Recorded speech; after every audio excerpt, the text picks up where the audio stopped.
Au Burkina Faso, l'adoption par résolution en avril 2018 d'un nouveau code de déontologie des magistrats vise, selon les autorités judiciaires, à assainir la profession qui connaît de plus en plus de difficultés. Avec un caractère contraignant dans le nouveau dispositif, ce code permet désormais de sanctionner tout magistrat coupable de manquement, ce qui n'était pas le cas, notamment dans l'ancien code. Ça a connu plusieurs étapes où le projet a été élaboré par des experts, amendé et pris en compte, les amendements pris en compte par ces experts-là. Et on a eu un atelier qui a regroupé une soixantaine de magistrats et au bout duquel le projet du code a été soumis donc, à l'adoption par résolution au niveau du Conseil supérieur de la magistrature.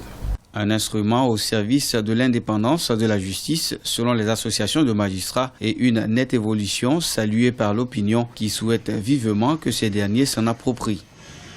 Et quand on regarde également certaines décisions de justice récentes, notamment le Conseil constitutionnel sur le tribunal militaire, la Cour de cassation sur la récusation du président du tribunal militaire dans le jugement du putsch de septembre 2015, le Conseil d'État récemment qui déclare illégal le sitting, qui est une des armes de la grève syndicale. Donc toutes ces décisions ont remis en cause quelque peu l'image d'une magistrature qui devrait être indépendante, mais qui dans les faits ne l'est pas réellement.